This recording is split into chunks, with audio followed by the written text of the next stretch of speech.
ന്യായാധിപന്മാർ 18-ാം അധ്യായം 11 മുതൽ 17 വരെ തിരുവചനങ്ങൾ. ബാരക്കുമോർ. അനന്തരം സോരയിലും എസ്കാനോയിലുമുള്ള ദാൻ ഗോത്രക്കാരിൽ 600 പേർ യുദ്ധസന്നദ്ധരായി അവിടെ നിന്ന് പുറപ്പെട്ടു. അവർ ചെന്ന് യഹൂദയിലെ കുര്യത്ത് യയാരീമിൽ പാളയമിറങ്ങി.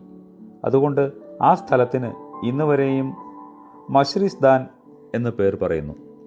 അത് കുര്യത്ത് യയാരീമിൻ്റെ പിന്നിൽ സ്ഥിതി ചെയ്യുന്നു. അവിടെ നിന്ന് അവർ എഫ്രൈം മലനാട്ടിലേക്ക് ചെന്ന് മീഖയുടെ വീടിനരികെ എത്തി.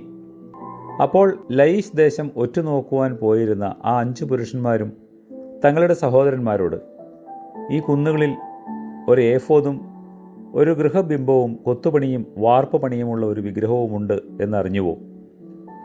ആകയാൽ നിങ്ങൾ ചെയ്യേണ്ടതെന്തെന്ന് വിചാരിച്ചുകൊള്ളുവിൻ.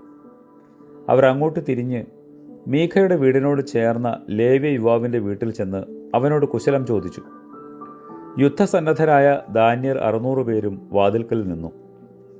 ദേശം ഒറ്റുനോക്കുവാൻ പോയിരുന്നവർ 5 പേരും അകത്ത് കിടന്ന് കൊത്തുപണിയായ വിഗ്രഹവും ഏഫോദും ഗൃഹബിംബവും വാർപ്പുപണിയായ വിഗ്രഹവും ആഭരണങ്ങളും എടുത്തു.